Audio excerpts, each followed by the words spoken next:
So mga guys, mag-video ulit tayo. Papakita natin. For awareness lang to. May na-encounter naman tayong peking Europa. So, etong difference sa takip pa lang. Problema, hindi nyo naman tatanggalin to, pero kita pa rin to pag ginanyan nyo. Makikita nyo pa rin na yellowish yung fake.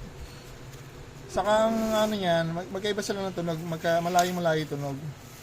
Ito yung peke. Ayan o, kita nyo madilaw. Yung original, gray talaga ang loob. Ayan o. Tapos ito pa, binag ko na nito dati. Yung original may number dito. Number ba ito? Number. Ito yung wala. Tapos yung size ng mga lock nila, yung mga parang blind rivet ba ito? Rivet. Ayan. Malaki. Ito yung peke. Ito yung long. Original, maliit. So ayan o. Saka yung quality nga. Ito bago ito, kinakalawang na. Nagkakapit kasi ng busina, apat, parang hindi namin maano na apat yung tumutunog, parang may problema, parang mahina. Tapos, ang ano to, umiikot yung isa.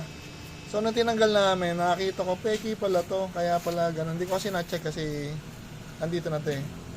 So, yun lang, kung bibili kayo, make sure na mas maganda may physical store eh, wag na sa online. O kung trusted naman yung store online, pwede rin. Hindi na tayo mag-mention kung anong store yun.